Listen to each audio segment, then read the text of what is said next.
I'll call this general section Unusual Movements of Common Raptors. That's my forte. I've really got interested in the local population in Southern California because they were so dense. Lots of red tails, lots of red shoulders, horned owls, barn owls, kestrels, good numbers. It was a good place to look at natal dispersal, breeding success, et cetera. It allowed me to band hundreds, in fact thousands of birds of prey annually and enlist the help of probably about 20 or 25 different volunteers in various arenas of banding nestlings or trapping birds. Real quick, this study here on vagrancy, I actually published, or we published in 2011 in the Condor. I wanted to bring it in here because it is, I'm gonna go through it pretty quickly because it is published, but let me move on with some definitions. Encounter, that's pretty standard, but let's look at vagrancy. Vagrancy, for those of you who have forgotten, movement of animals outside of the recognized breeding and wintering ranges. Objective of this study was to look at long-distance dispersal, if there was any, what percent of those dispersers might be vagrants, and what were the destinations. Here's the study area, basically about 6,000 square kilometers. I'm going to estimate maybe 40 by 70 kilometers wide.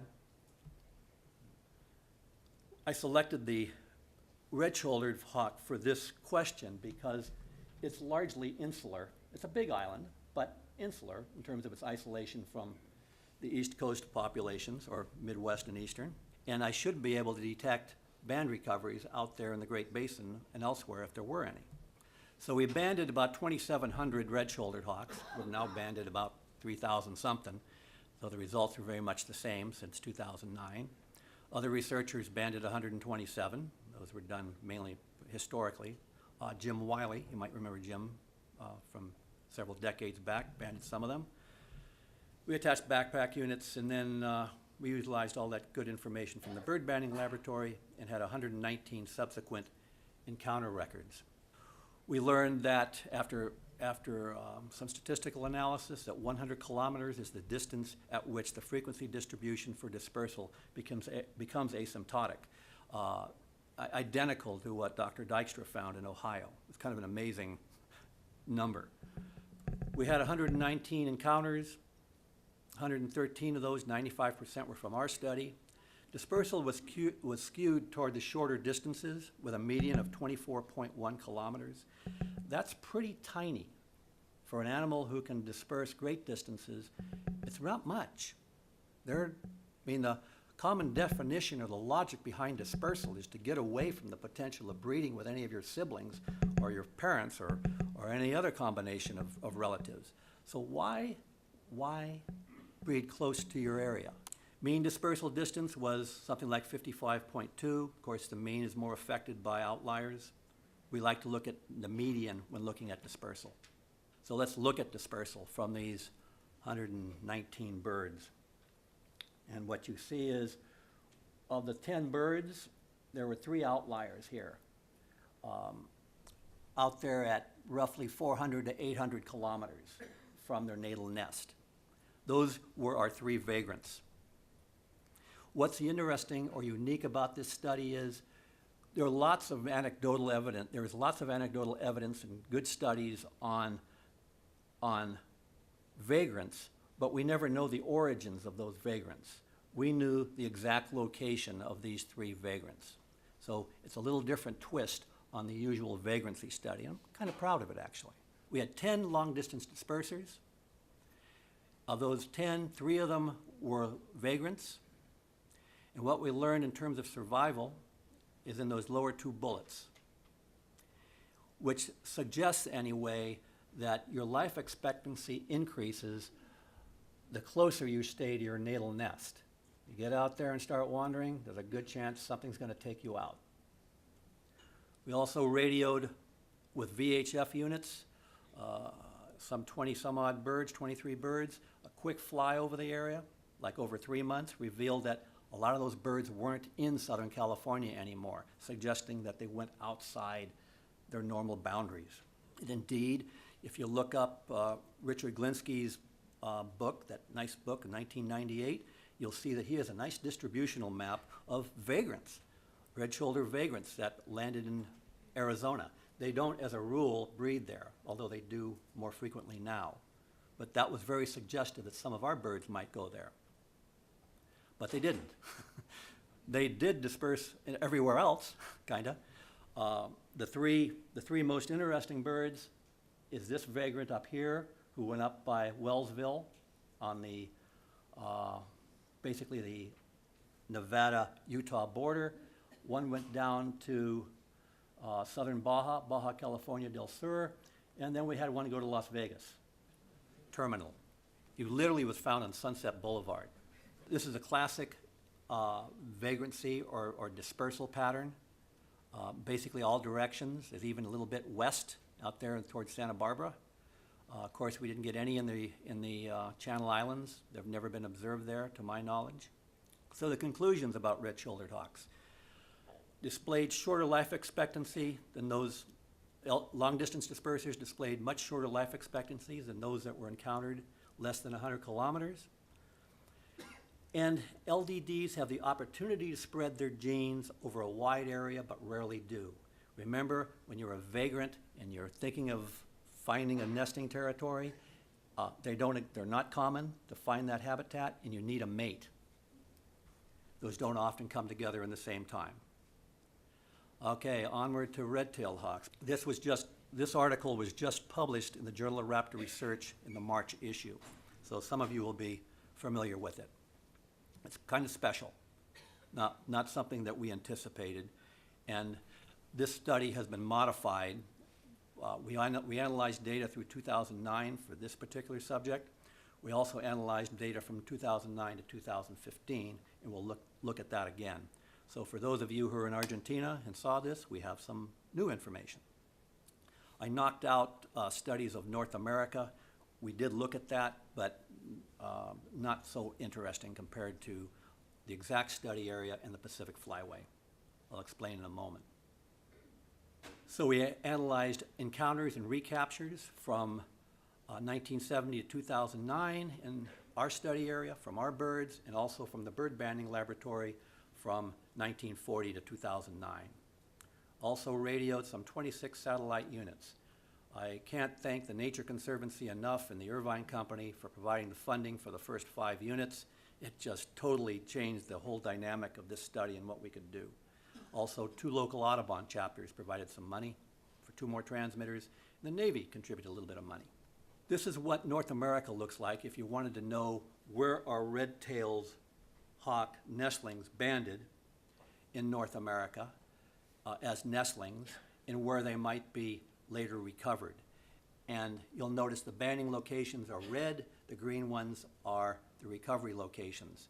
You'll note the main point of this map is that very few birds are banded in the southern part of the United States, except for Southern California, where we are.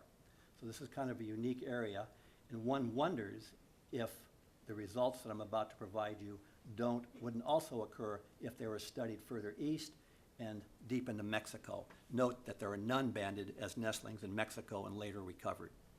A lot of opportunities here.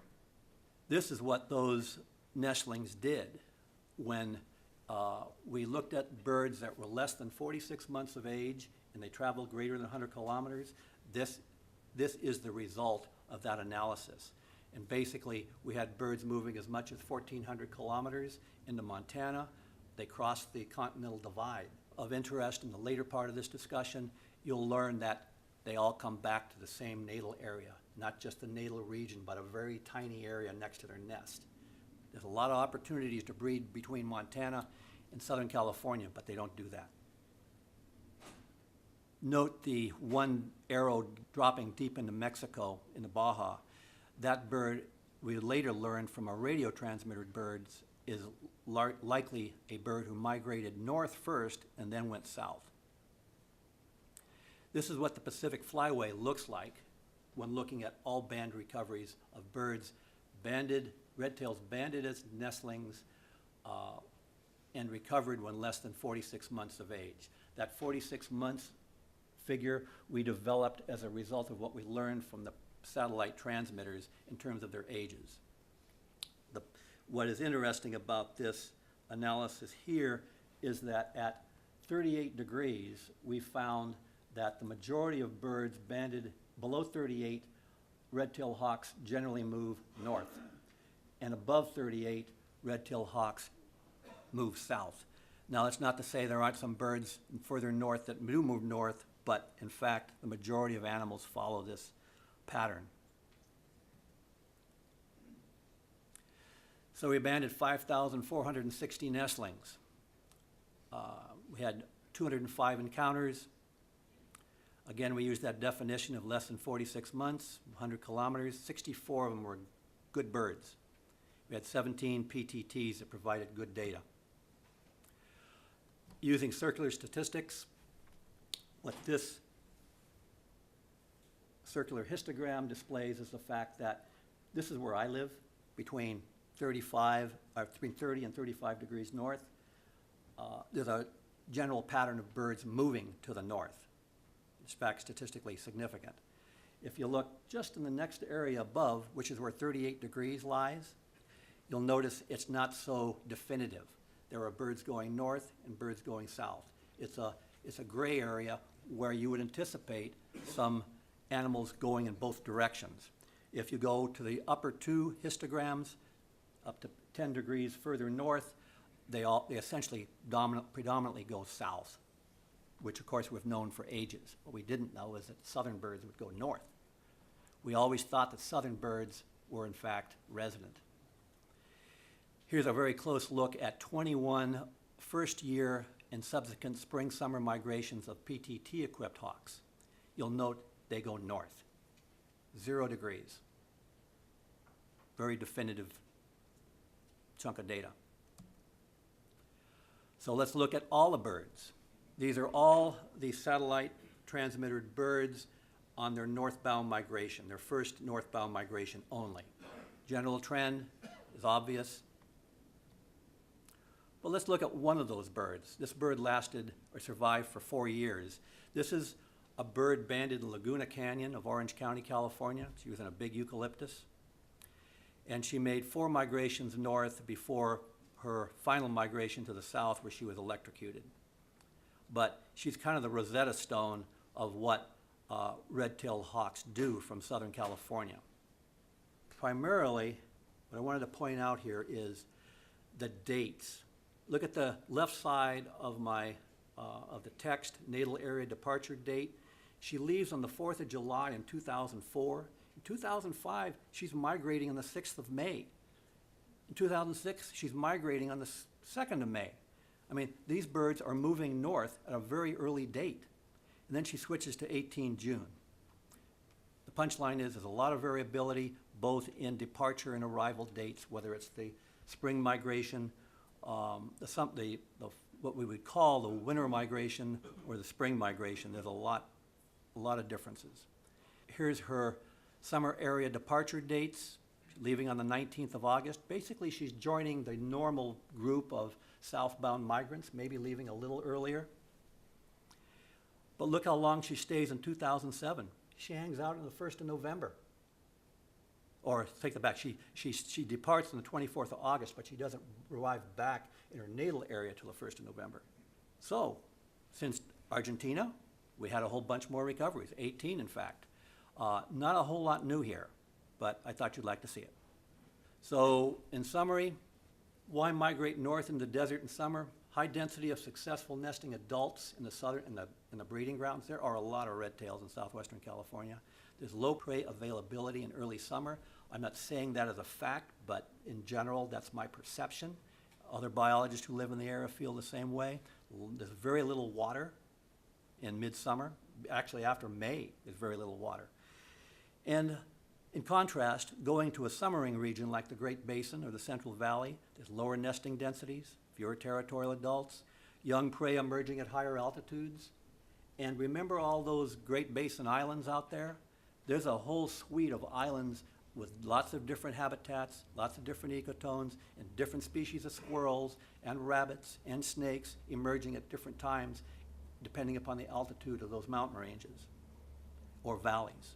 Summary, a significant number of the majority of red-tailed hawks migrate north from southern latitudes. They initiate migration during late spring and summer, like May and June, but instead of going south, they go north. They travel up to 1,400 kilometers. They generally summer in or adjacent to the Great Basin or the Central Valley. And they return to their natal region, and that's important. They return not only to their natal region, but they almost return to their nest. Conservation implications, the big one is for those institutions that evaluate raptor migration and measure numbers, it's important to recognize now that a lot of those birds that we thought were coming from the north are in fact coming from the south first. Then they head south. Other raptorial birds that we know do this are the bald eagle. Most dramatically, Broly's work from 1947, but there are like five or six different studies across the southern end of North America demonstrating young bald eagles moving north directly after fledging. Do other avian species do this? Of course. Not a lot of them, but they do. Harriman's gull, little different situation. The whole population moves from Baja. But there are black-crowned night herons as early as 1931 when Townsend produced a small publication on northbound movements of black-crowns. Hey, who would have thunk it? Anybody? Alan? Would you think that Cooper's hawks would migrate north? Well, there was some collateral banding in addition to the red tails and red shoulders. So we banded about 1,500 Cooper's hawks. And this is what they did. This is kind of a preliminary analysis, but we asked that same question that we asked of the red-tailed hawks. If you moved 100 kilometers and you were less than, in this case, 12 months of age, because many Cooper's hawks breed at about 12 months, what direction did you go? 4 out of 5 went north. And that one in Idaho, that's about 900 kilometers. So we need some radio transmitters on nestling coops. I wouldn't recommend banning another 4,000 nestling Cooper's hawks. We can achieve it with 30 transmitters. So what this means now is, remember those red-shouldered hawks? I didn't bring it up, but 8 of the 10 long-distance dispersers, they went north. Bald eagles go north. Red tails go north from Southern California. And now we have coops going north.